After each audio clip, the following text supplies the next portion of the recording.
안녕하십니까, 레필입니다. 9월 7일 두산 에너빌리티 보도록 하겠습니다. 증시 먼저 보겠습니다. 코스피 1.2% 하락했고요. 코스닥은 2.5% 떨어지면서 오늘도 양증시가 크게 하락을 하였습니다. 외국인 투자자는 2,600억을 코스피에서 매도를 했고요. 기관 투자자는 800억 정도 매수를 했습니다. 계속해서 외국인 투자자의 이탈은 지속되고 있습니다. 코스닥은 외국인 투자자 850억, 기관 투자자 50억 매도하였는데요. 이제 700포인트를 이탈시킬 수 있는 그런 위치까지 하락을 했습니다. 코스닥이 특히 좀 많이 하락을 하고 있고요. 코스피도 지금 2500선 초반, 중반 정도까지 떨어지면서 상당히 큰 폭의 낙폭을 보여주고 있습니다. 한번 이 미국의 경기 침체에 대한 우려와 엔캐리 트레이드 청산으로 이렇게 이제 좀 크게 급락을 하는 모습이 있었는데요. 그 뒤에 이제 대부분 하락폭을 메워주는 듯한 모습이었지만 다시 한번 최근 한 2주 정도 만에 코스피가 다시 떨어지고 있습니다. 그래서 이전에 한번 급락을 하면서 그죠? 좀 패닉 공포스럽게 좀 떨어졌던 그런 부분이 그냥 단순히 공포가 아니라 실제로 이제 다시 도달을 하면서 코스피를 포함한 그 글로벌 증시 전체가 좀 이제 하락세로 진입을 하고 있다는 것이 보여지고 있습니다. 그래서 서서히 올라가던 그 구간이 지금 무너지는 분위기고요. 요거는 이제 코스피만 그런 게 아니죠. 오히려 이제 해외 증시 보더라도 지금 이제 간밤에 다우 나스닥이 또 급락을 하였습니다. 나스닥이 2.5%, 일본 증시도 지금 니케이 0.7% 하락을 했는데요. 나중에 선물 지표를 보겠지만 선물 지표가 굉장히 크게 하락을 했습니다. 상해종합도 0.8% 지금 하락을 하였고요. 사실 뭐 디지털 자산, 비트코인도 7,300만 원 정도로 급락을 하면서 모든 자산들이 하락을 하기 시작합니다. 그래서 지금 코스피를 포함한 웬만한 종목들이 지금 다들 하락을 하고 있는데요. 지금 증시에 대한 분위기가 좀 심상치 않다라는 생각이 듭니다. 투자 수급을 보게 되면 외국인 투자자가 지금 4일 정도 연속으로 이탈을 하고 있습니다. 그 2조 가까이를 지금 9월에 들어와서 매도를 하였고요. 8월 말에 옵션 만기 이후에도 꾸준히 매도를 하면서 지금 굉장히 많은 물량을 뱉어내고 있습니다. 그래서 외국인 투자자가 지금 코스피에 대한 이 분위기를 좋지 않다라고 판단했을 가능성도 있고요. 이제 다음 주에 있을 옵션 만기일과 그 다음에 추석 전에 있는 그런 긴 연휴를 앞두고 있는 움직임들, 그 다음에 KRX 200에 대한 리밸런싱 그런 것들이 좀 포함되어 있기 때문에 변수가 있을 수 있긴 하지만 그래도 그런 것을 감안하더라도 전체적으로 계속 이탈을 한다는 것은 조금 증시 전체의 분위기에 좋지 않다라고 생각이 듭니다. 기관 투자자도 820억을 매수하긴 했지만 금융 투자 위주로의 매수가 지속이 되었고요. 나머지 주요하게 지수를 방어하는 수급은 별로 없었던 것 같습니다. 그래서 지금 상황에서는 외국인 투자자나 기관 투자자나 코스피에서 크게 매수를 하고 있는 수급은 없고 오히려 이탈을 하고 있다고 볼 수가 있습니다. 코스닥도 지금 3% 가까이 떨어지면서 크게 하락을 하였고요. 특히 코스피 대비해서 더 많은 하락폭을 보여주었습니다. 지금 이제 거의 바닥까지 떨어진 상황이고요. 아주 크게 골을 두 번 파면서 코스닥도 많이 지금 하락을 한 상황입니다. 투자 수급을 보게 되면 외국인 투자자가 850억 정도 매도를 하였고요. 사실상 지수 하락 대비해서는 크게 많이 매도하지는 않았지만 코스닥은 지금 수급보다는 전체적인 흐름이 계속 아래로 떨어지고 있기 때문에 수급은 별로 중요해 보이지는 않습니다. 중요하진 않더라도 사실 전체적으로 계속 양매도가 진행이 되고 있기 때문에 상당히 어려워 보입니다. 다음에 이제 해외 증시도 지금 좋지 않고 국내 증시도 좋지 않고 전부 모두 지금 좋지 않은 상황인데 특히 이제 나스닥의 이런 급락에 대해서 어제 지표 하나가 발표가 되었습니다. 제가 이제 목요일에 중요한 이제 이 지표 발표가 있다라고 말씀을 드렸죠. 그래서 금요일에 어제 9시 반에 발표가 되었고요. 그 지표는 실업률과 그 다음에 고용 지표였습니다. 그래서 고용 지표는 고용에 대한 이 인원이 얼마나 늘었는지, 그 다음에 실업이 얼마나 늘었는지 그런 것들을 이제 계속 살펴보는 상황인데요. 어제는 이제 실업률과 그 다음에 고용에 대한 규모를 살펴보았다라고 보시면 될 것 같습니다. 아무래도 지금 시장이 주목하고 있는 것은 경기 침체죠. 경기 침체가 된다는 것은 경제가 지금 점점 이 활성화가 되지 않고 굳어지고 있다라고 보시면 될 것 같고, 경제가 굳는다는 것은 고용이 당연히 떨어질 수밖에 없고 실업이 늘어날 수밖에 없죠. 그래서 이 두 지표를 지금 주요하게 시장에서는 보고 있습니다. 근데 어제 발표되었던 이 비농업 부문 고용 변화를 보시면 예측에 대한 고용 지수가 139K였는데요. 실제로는 118K가 나오면서 예상보다 훨씬 낮은 수치가 나왔습니다. 특히 이전에도 더 낮은 수치였는데요. 이전보다 오르기는 했습니다만 예측보다 지금 고용지수가 많이 낮다라고 표현이 된다는 것 자체가 경기가 예상보다 빠르게 침체가 되고 있다는 인식이 될 수가 있습니다. 실제로 과거에 대한 기록을 보시면 6월 21일부터 지금 이제 이번 흐름까지 보시면 이게 몇 년간의 데이터죠. 그래서 차곡차곡 이제 고용 지표가 서서히 고점을 낮춰가면서 떨어지는 분위기가 형성이 되고 있습니다. 최근에 이 도달한 고용 지표가 상당히 지금 의미가 있다. 네. 경기가 점점 사그라들고 있다는 지표로 인식이 되고 있고요. 실업률도 4.2%로 나와서 뭐 예상치와 부합하긴 했습니다만 그래도 지금 고용 자체가 막혀 있다. 그래서 전체적으로 지금 경제가 침체되고 있다는 신호가 강하게 나오고 있다라고 볼 수가 있습니다. 그래서 이러한 지표 때문에 어제 나스닥이 급락을 하였고요. 전반적인 지수가 전체적으로 다 하락을 하였습니다. 지수 선물도 보시면 다우 나스닥은 뭐 진행이 되었던 거고 니케이에 대한 선물이 심상치 않습니다. 4.8%가 하락을 하면서 이전에 미국의 경기 침체 우려로 니케이가 월요일에 급락을 했던 적이 있었죠. 근데 지금도 그 비슷한 움직임이 한번 재현이 되는 모습이고요. 니케이가 월요일에 얼마나 크게 떨어져서 진행을 할지 상당히 좀 우려스러운 감이 있습니다. 니케이가 이렇게 과도하게 반응한다라는 것 자체가 엔캐리 트레이드 청산과 굉장히 연관이 있습니다. 우리나라 증시도 니케이와 굉장히 크게 커플링이 되어서 움직이는 모습을 보였는데요. 이렇게 된다면 월요일에 상당히 코스피 코스닥이 크게 하락을 하면서 진행이 될 가능성이 커 보입니다. 지금 일본은행이 올해 계속해서 금리를 인상하겠다라고 방향을 제시를 했습니다. 그래서 금리 인상이 예상보다 빠를 수 있다라고 표현을 했고요. 연내 금리 인상을 두 차례 가까이 할 수 있다라고 하였습니다. 지금 이미 0.25%로 금리가 올라 있는 상태에서 0.25%를 두 번 올리면 0.75%까지 올라갈 수 있는 겁니다. 지금 굉장히 이 시장이 요동치고 있는 이유가 일본 금리가 마이너스에서 플러스로 전환된 것부터가 상당히 시장에 큰 영향을 줄 수 있는 건데요. 이제 이렇게 낮은 금리에서 점점 금리가 높아지면서 이 이자에 대한 부채가 상당히 부담스러워지는 시점이 오는 것입니다. 그래서 일본 측에서도 이제 경제에 대한 성장률을 고려해서 이제는 이 일본의 엔화가 아주 장기적으로 전 세계로 나가 있던 그런 엔화를 다시 불러들이기 위해서 이러한 정책을 펼친다라고 볼 수밖에 없고요. 그게 이 엔화가 투자되었던 그런 시점에 환율에 대한 트레이드 청산이 나올 수 있는 그 시점에 이렇게 상승을 시키기 시작했다는 점에서 좀 눈에 띕니다. 일본 증시도 당연히 이제 금리가 높아지면 하락할 수밖에 없는 그런 상황이고요.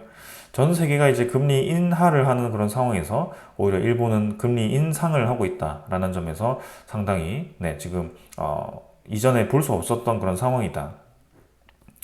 그래서 미국은 그죠? 경기 침체 신호가 나왔고 일본은 금리 인상 신호가 나왔습니다.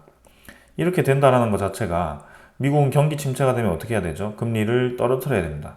그래서 달러에 대한 가치가 떨어지는 와중에 엔화에 대한 가치가 높아진다. 그렇다는 것은 엔화에 대한 가치가 엄청나게 급등할 수 있는 여지가 있다라고 볼 수가 있죠. 그래서 달러 엔에 대한 환율을 보시면 지금 하루 만에 또 이렇게 급락을 하면서 진행이 되었고요. 최근 한 달, 1년 동안의 그래프를 보시면 엔화에 대한 가치가 160원을 찍고 지금 아주 빠르게 떨어지는 것을 볼 수가 있습니다. 142엔까지 지금 떨어진 상황이고 작년 말까지만 해도 찍었던 이 저점을 상당히 빠르게 도달을 했다. 그래서 추가적으로 이제 미국이 금리를 인하시키고 일본이 계속 금리를 높이는 방향으로 간다면 엔달러는 더 이제 낮춰질 수 있을 수밖에 없고 우리가 우려하던 방향으로 진행될 수 있다.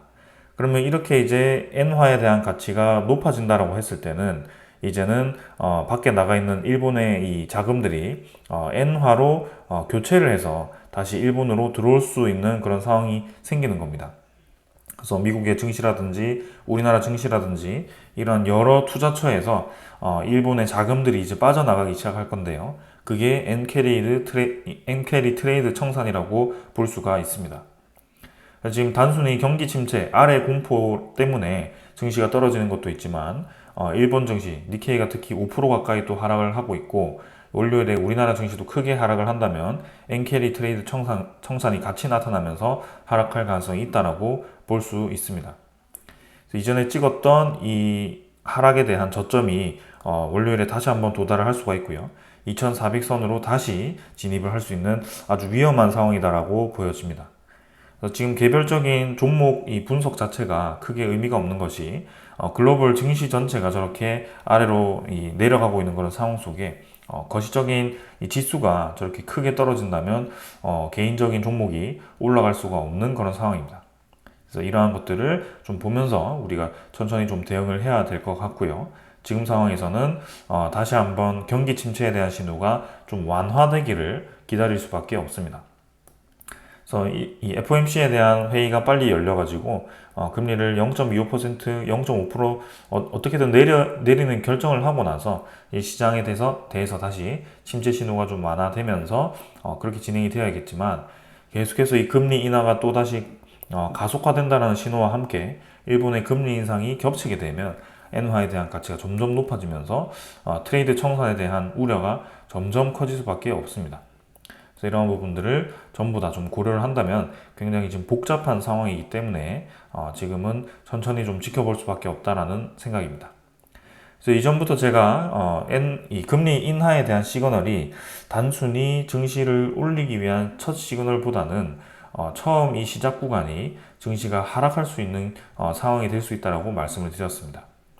실제로 증시가 올라가기 위해서는 유동성에 대한 공급이 충분히 되어야 되고 그러한 시기 자체는 금리가 5.5%에서 지금 이제 5% 정도까지 떨어진다고 해서 크게 차이가 없죠.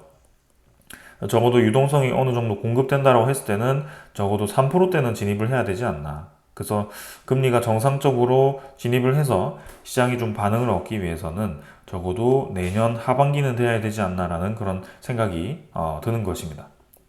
그래서 오히려 24년 하반기와 25년 상반기가 상당히 이제 증시에 있어서는 좀 이제 위험할 수 있는 구간이라고 좀 반대 의견도 있기 때문에 우리가 그러한 부분들을 계속 체크를 하면서 봐야 될 것 같습니다.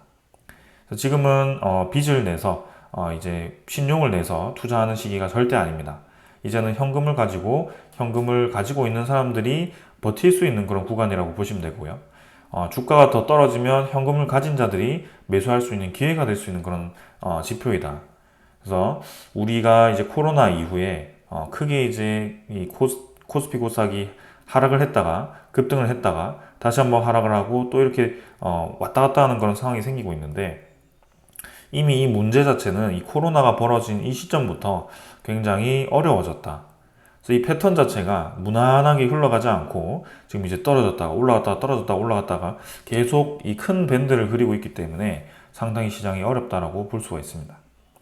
지금 이번에 이 위기가 찾아왔을 때 또 얼마나 떨어질지는 우리는 알 수는 없고요.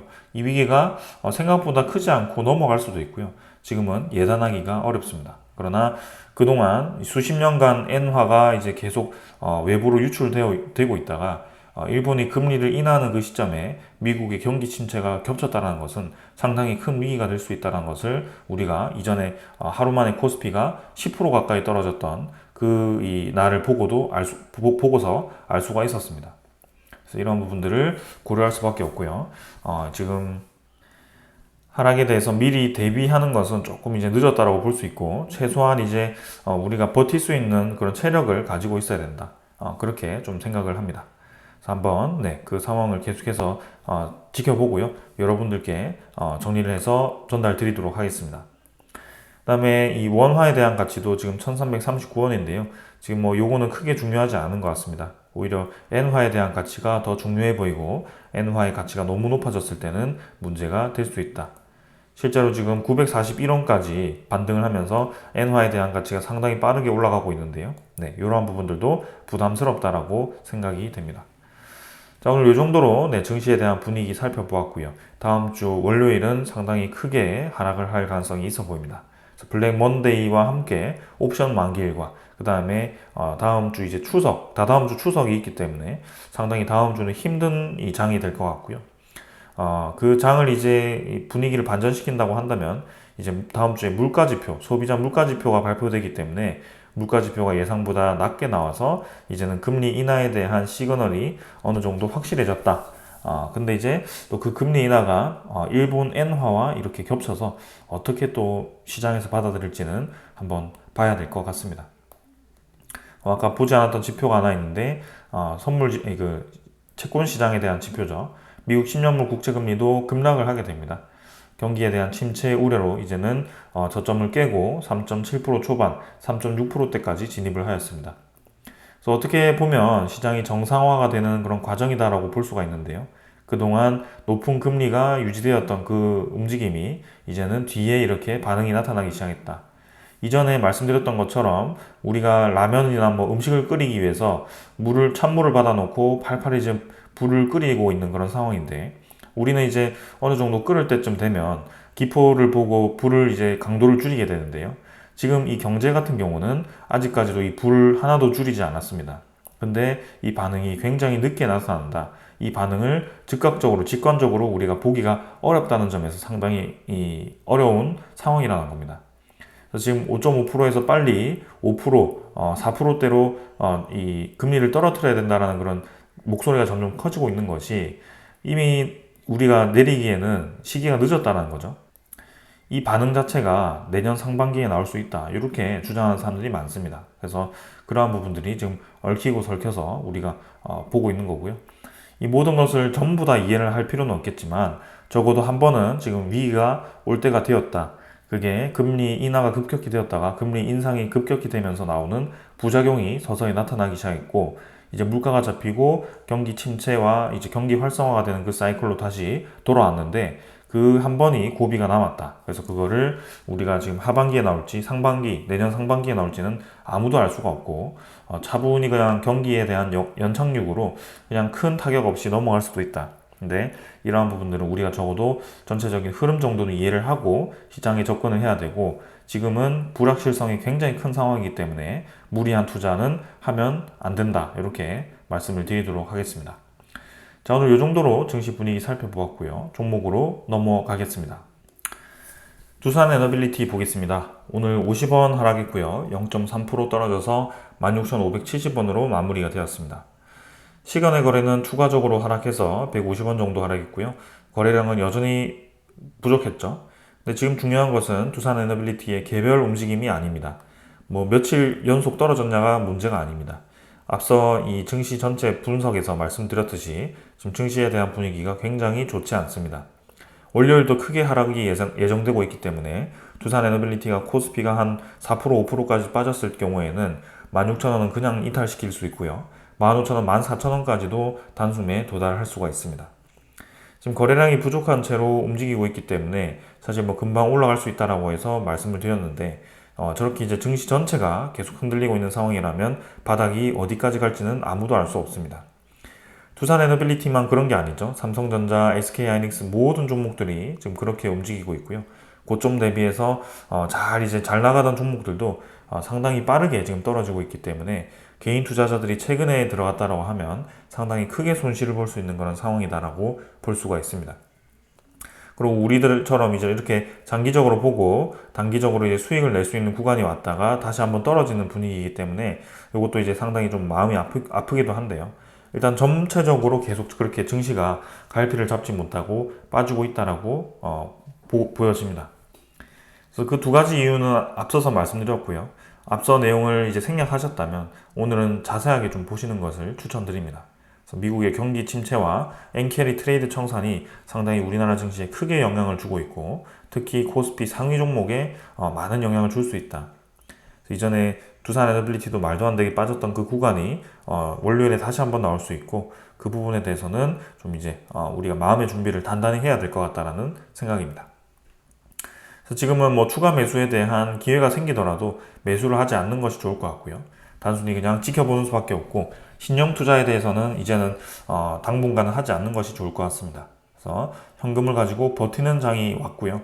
우리가 기다리는 그런 두산 에너빌리티의 불확실성이 해결되는 그 순간 좀 반등을 할 거라고 보고 좀 이 장기전을 가야 될 것 같습니다. 그래서 외국인 투자자는 오늘 52,000주 매도하면서 크게 움직임이 없었고요. 기관 투자자도 뭐 금융 투자 위주로 매수하면서 사실 뭐 크게 매도 없었는데요. 결국에는 지금 외국인 투자자가 지금 코스피에서 계속 이탈하고 있고 두산 에너빌리티에도 계속 이탈하고 있고 가장 중요한 것은 간밤에 고용 지표가 이제 예상보다 좋지 않게 나오면서 경기 침체에 대한 가속화가 나타났고 미국 나스닥이 급락을 했고 니케이에 대한 선물이 급락을 하였고 엔화에 대한 가치가 급등을 하면서 이전에 우리가 3주 전인가요? 경험했던 월요일의 폭락이 다시 한번 재현될 수 있다는 그런 느낌이 듭니다. 그래서 그러한 부분들이 상당히 어렵다. 그래서 지금 섣불리 방향을 판단하기보다는 좀 이제 인내심을 가지고 체력을 가지고 장기적으로 바라보는 것이 좋을 듯하다라는 생각입니다. 공매도 잔고는 지금 뭐 꾸준히 늘어가지고 진행이 되었었고요. 지금 뭐 154만 주네요. 그래서 추가적으로 늘어서 진행이 되었고, 이 부분은 뭐 다음 주에 있을 TRX 200에 대한 리밸런싱과 옵션 만기일에 대해서 또 움직임이 달라질 수 있을 것 같습니다. 그러나 지금은 그러한 부분들도 다 상쇄시킬 수 있는 글로벌 증시에 대한 분위기가 너무 좋지 않다. 그래서 그렇게 좀 우리가 이 마음을 준비하고 지켜봐야 될 것 같습니다. 지금 사실 두산 에너빌리티 뿐만이 아닙니다. 미국의 경기 침체 우려로 인해서 SMR, 그 다음에 AI, 그죠? 엔비디아, 반도체 관련 필라델피아 종목들 모두 다 크게 떨어지고 있습니다. 테슬라도 마찬가지고요. 그래서 웬만한 종목들이 다 떨어지고 있기 때문에 우리가 지금 수익을 노리기에는 상당히 어려운 시장이고요. 자, 이렇게 생각하면 이전에 체코 원전 발표 때 25,000원 고점을 갔을 때 그때 정리하는 게 맞았나라는 생각도 좀 듭니다. 그러나 우리는 뭐 그렇게 확실한 소식 없이 아쉽게 마무리할 게 아니었기 때문에 이러한 위기도 결국에는 이겨낼 거라고 생각하고 있고요. 우리가 기다리고 있는 그 시장 자체는 내년부터 시작한다라고 보고 일단 25년까지는 쭉 간다라고 보시면 될 것 같습니다. 그래서 그렇게 좀 투자를 하면 좋을 것 같고요.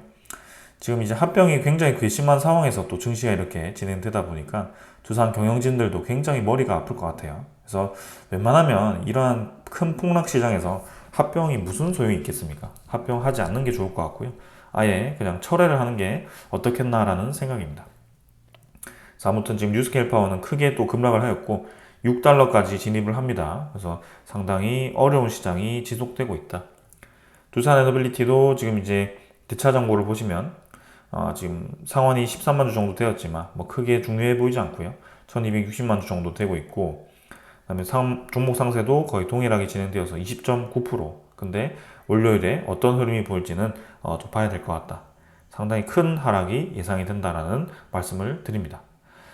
자, 그래서 뭐 전체적으로는 오늘 뭐 더 볼 만한 상황은 없고요. 두산 에너빌리티 약세를 띠고 있고 증시 전체가 빠지고 있다. 이러한 상황에서 우리가 어떤 종목을 분석하더라도 지금 다 비슷한 상황이고 코스피 전체가 빠지면 답이 없다라고 말씀을 드립니다. 우리가 가장 잘 나가는 종목 중에 하나였던 2차 전지 관련 종목들, 뭐 삼성 SDI, 포스코 퓨처엠, 에코프로비엠 이런 종목들, 대표적으로 에코프로비엠에 대해서도 제가 이전에 하락에 대한 영상을 찍었었는데요. 아직까지도 하락을 하고 있습니다. 아주 장기적으로 떨어지고 있고요. 제조업 지수가 좋지 않다 보니 당연히 2차 전지도 좋지 않을 거고요. 전체 경제 침체 신호가 나온다면 2차 전지에 대한 이 생산량도 점점 줄어들 겁니다.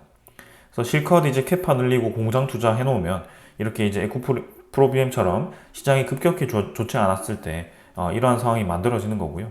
두산 경영진들이 이런 걸 예상하지 않았을까요? 시장에 대한 급격한 침체는 예상했을 겁니다. 리스크 감안했을 겁니다. 근데 결국에는 또 원전 10기와 SMR 100기를 이제 들먹이면서 향후 5년 동안 그렇게 진행된다라는 얘기를 하는 거고요. 합병에 대한 이 명분을 계속 만들려고 무리를 한다라고 볼 수밖에 없습니다. 그래서 지금 상황에서는 경기 침체가 가속화되고 있는데 그러한 상황에서 어떻게 의견을 가지고 있는지 꼭 무리하게 합병을 해야 되는지 그런 생각이 들 수밖에 없습니다. 그래서 이렇게 에코프로비엠 2차 전지 관련 종목들도 지금 이제 완전 뭐 박살이라고 할 수밖에 없는 그런 상황이 만들어지고 있고요. 그 다음에 반도체 관련해서 HBM이라는 이슈와 함께 상당히 크게 올라갔던 SK 하이닉스조차도 지금 이제 25만 원 가까이 올라갔다가 단숨에 15만 원까지 근 10만 원 가까이가 주가가 하락을 하게 됩니다. 거의 지옥이죠, 이 정도면. 그렇게 전망이 좋고 반도체에 대한 업황이 회복되고 있고 AI에 대한 이 좋은 전망과 함께 계속 올라가고 있던 주가가 단숨에 이렇게 떨어지는 상황이고요. 월요일에 코스피 전체가 빠지면 지금 SK하이닉스는 14만 원, 13만 원까지 떨어질 수밖에 없습니다. 이러한 상황에서 우리나라 증시가 속절없이 무너지고 있고요. 두산에너빌리티가 어떤 재주가 있어서 방어를 할지 모르겠지만 결국에는 같이 떨어질 수밖에 없다라고 보여집니다. 그래서 지금 상황에서는 주가가 별로 중요해 보이지 않고 우리가 지금 전체적인 시장과 두산에너빌리티에 대한 불확실성이 해결되는 것이 최우선이다라고 보여집니다. 그래서 그러면 우리가 어떻게 대응을 해야 되나라고 질문을 할 수가 있는데요. 첫 번째는 과도하게 지금 우려되고 있는 경기 침체 가속화입니다. 이 경기 침체가 너무 빠르게 진행된다는 것을 잠재울 수 있는 소식이 좀 나와야 되는데요. 그게 이제 다음 주에 있을 실업 수당 청구 건수, 그 다음에 이 물가지표가 과도하게 떨어지지 않고 적절하게 예상치에 부합하게 서서히 떨어지고, 실업 수당 청구 건수도 과도하게 이제 계속 증가하지 않고 적절하게 유지가 되는 그런 상황이라면 이러한 이 증시에 대한 하락을 조금은 어느 정도 반등시킬 수 있을 것 같습니다. 그리고 이제 두 번째, 엔화에 대한 가치가 방어가 되어야 됩니다. 엔화에 대한 가치가 너무 높아지거나 그다음에 달러에 대한 가치가 너무 빠르게 떨어지면 이 엔캐리 트레이드 청산에 의해서 우리나라 증시도 상당히 크게 영향을 받는다. 그래서 이러한 부분이 완충지대가 형성이 되어서 너무 이렇게 투매식으로 이탈하거나 들어오거나 진행되면 안 될 것 같다. 그러한 부분들은 우리가 결정할 수 없는 부분들입니다. 그래서 시장에 대해서 좀 지켜볼 수밖에 없고 적어도 이제 이 9월 말까지는 한번 상황을 지켜봐야 되는 그런 상황입니다. 그리고 이제 두산에너빌리티 개별 종목의 입장에서는 침체에 대한 신호가 전혀 좋지 않죠. 침체라고 한다면 결국에는 제조 산업이 하락한다고 볼 수밖에 없고요. 제조가 하락하면 전력 수요가 줄어든다고 볼 수밖에 없습니다. 당연히 공장을 적게 돌리니까 전력 수요가 떨어질 거고요. 이렇게 된다면 대체 에너지에 대한 수요가 점점 줄어들 겁니다. 그래서 그동안 이제 이 석탄 에너지 탈석탄으로 인해서 상당히 가속화가 되고 AI 이 데이터 센터에서 SMR에 대한 수요와 그런 것들이 엄청나게 늘었었는데 그 전에 이제 반도체 수요가 상당히 높았었죠. 근데 그 반도체 수요가 지금 줄기 시작한다면 AI에 대한 수요와 그 다음에 AI 데이터 센터에 대한 수요가 줄 수밖에 없고 전력 수요가 줄 수밖에 없고 대체 에너지에 대한 수요도 줄 수밖에 없습니다. 이러한 상황들이 다 연결되어 있기 때문에 두산에너빌리티가 포함된 그런 주기 제작 업체들이 상당히 지금 이 시장 상황이 너무 급속히 안 좋아지면 앞으로에 대한 전망이 안 좋아질 수밖에 없다라고 볼 수 있고요. 그러한 부분들이 나오지 않도록 해야 될 것 같습니다.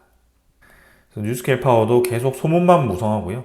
뭔가 확실한 이 프로젝트가 나오지 않고 있기 때문에 우리가 지금 계속해서 시간을 끌리고 있다는 생각이 좀 들고 있고요. 올 4분기에 정말 확실하게 기자재 수주가 나올지도 의문입니다. 왜냐하면 이렇게 경기가 좋지 않은 상황에서는 동유럽에 대한 국가들도 아주 크게 투자를 늘리기가 어려울 것 같거든요. 그래서 보통 투자가 밀리고 그 다음 해로 넘어가고 이렇게 되기 때문에 상당히 어려운 시장이다. 특히 대표적인 예로 지금 폴란드 원전이 그렇게 되고 있잖아요. 폴란드 원전은 LOI 체결을 해서 진작 지금 이제 타당성 조사에 들어갔어야 되는데요. 그 뒤로 지금 소식이 없습니다. 한수원과 지금 폴란드 전력공사 간의 계약 체결을 아직 진행하지 않은 걸로 보여지고요. 이 타당성 조사 계약을 지금 진행해서 진작 타당성 조사를 해야 되는데 아직까지 폴란드 정부에 대한 교체와 그 다음에 폴란드에 대한 예산 부족으로 좀 멈추어 있는 것이 아닌가라는 생각입니다. 그래서 이때도 이제 본계약에 대한 100% 확신이 있었기 때문에 그렇게 뭐 믿고 가도 되겠지만 그 시기가 언제 확실하게 될지는 우리도 사실 예상하기가 어렵다. 특히나 이렇게 글로벌적인 침체에 대한 이 변수가 나타났을 때는 그러한 계획들이 계속해서 수정될 수밖에 없다라는 생각입니다.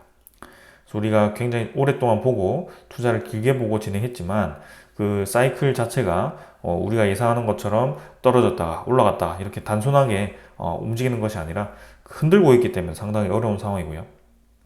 이번에 이 저점을 찍고 올라가는 분위기가 형성이 되는 듯 했지만 이렇게 또 다른 변수가 나타나면서 한번 좀 마음을 먹고 지켜봐야 되는 상황입니다. 그렇다고 해서 이 모든 상황이 완전히 무산되는 것은 아닙니다. 우리의 이 좋은 상황들은 여전히 필요합니다. AI가 이제 수요가 갑자기 떨어졌다가 그대로 떨어진 게 지속되지는 않겠죠. 결국에는 이렇게 침체 시그널이 나타났을 때 쭉 떨어졌다가 다시 올라가는 시기가 옵니다.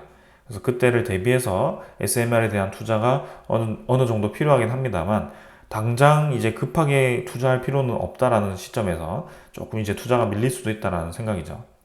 아무튼 궁극적으로는 지금 SMR에 대한 수요가 분명히 필요해 보이고요. 거기에 뉴스케일 파워가 지금 중간에 서 있다. 그래서 그 이제 데이터 센터에 대한 계약이 언제 확실하게 나오는지 스탠다드 파워와 진행한다고 한 지 굉장히 오랜 시간이 지났는데요. 아직까지도 그러한 얘기가 나오지 않았고 뉴스케일 파워 입장에서는 이제 NRC에 대한 승인을 받는 거에 대해서 하나의 큰 고비가 하나 또 남아 있습니다. 그래서 그러한 부분들을 또 한번 우리가 지켜봐야 되는 상황이고, 그다음에 체코 대형원전은 체코 정부에서 분명히 이제 우리나라와 계속해서 계약 성사에 대한 확신이 있고 이번에 우리나라 경제사절단과 대통령이 가서 또 거기에 대한 이 관계를 확고히 할 테지만 그래도 아직까지 웨스팅하우스에 대한 소송이 남아 있다. 우리가 지금 급하게 웨스팅하우스와 합의하려고 하는 시퀀스지만 웨스팅하우스는 그런 것들을 그 상황 급박한 상황을 이용해서 더 이제 악질적으로 우리를 흔들 가능성이 있어 보이고 마지막까지 갔을 때 그러한 것들이 어떤 영향을 줄지 본계약을 하고도 이제 계속해서 소송전을 해야 되는 그런 상황이 벌어질지 그런 것들을 좀 봐야 됩니다. 그리고 폴란드 1차 원전도 아직까지 원활하게 진행되지 않고 있다는 점, 그 다음에 다른 국가들도 원전을 검토하고 있지만 글로벌 경제 위기가 만약에 찾아오게 되면 그러한 이 계획들이 완전히 틀어지게 된다는 점, 그러한 것들을 우리는 생각해야 됩니다. 이러한 불확실 속에서도 계속해서 로보틱스 아래에다가 밥캣을 붙여야 된다라고 추진을 한다면 그거는 경영진은 상당히 이제 책임감이 없다라고 할 수밖에 없고요. 단순히 원전 투자를 지금 꼭 해야 되냐라는 질문을 던질 수밖에 없습니다. 지금 시장 상황이 심상치 않고요. 그리고 합병을 계속 그렇게 진행시켜가지고 이제는 16,570원, 다음 주에는 15,000원을 갈지 14,000원을 갈지 알 수 없는 그런 상황 속에 매수 청구권에 대한 기회를 준다면 오히려 저는 고맙습니다라고 하겠습니다. 그래서 매수 청구권 행사하고 2890원에 저의 주식을 처분하고 저는 이제 현금을 가지고 좀 기다리고 싶은 그런 상황이고요. 그만큼 시장 상황이 좋지 않은 그런 상황입니다. 그래서 우리의 청구권이 수천억이 된다면 두산 에너빌리티 입장에서도 상당히 큰 손해를 볼 수밖에 없고 투자금으로 마련했던 1.2조 중에 그 수천억이 이탈되면 뭐가 그렇게 큰 차이가 있나 라는 생각입니다. 아무튼 하나도 지금 확실한 상황이 없고요. 굉장히 이 글로벌 증시 전체가 좀 어려운 상황으로 이어지고 있습니다. 그래서 지금 이제 글로벌에 대한 그런 경제 지표들을 여러분들께 계속 정리를 해서 말씀드리고 있는데요. 이런 부분들을 좀 잘 이해를 해주셨으면 좋을 것 같고요. 다음 주 시장 한번 좀 마음 먹고 접근을 해보도록 하겠습니다. 여기까지 하고 마무리하겠습니다. 감사합니다.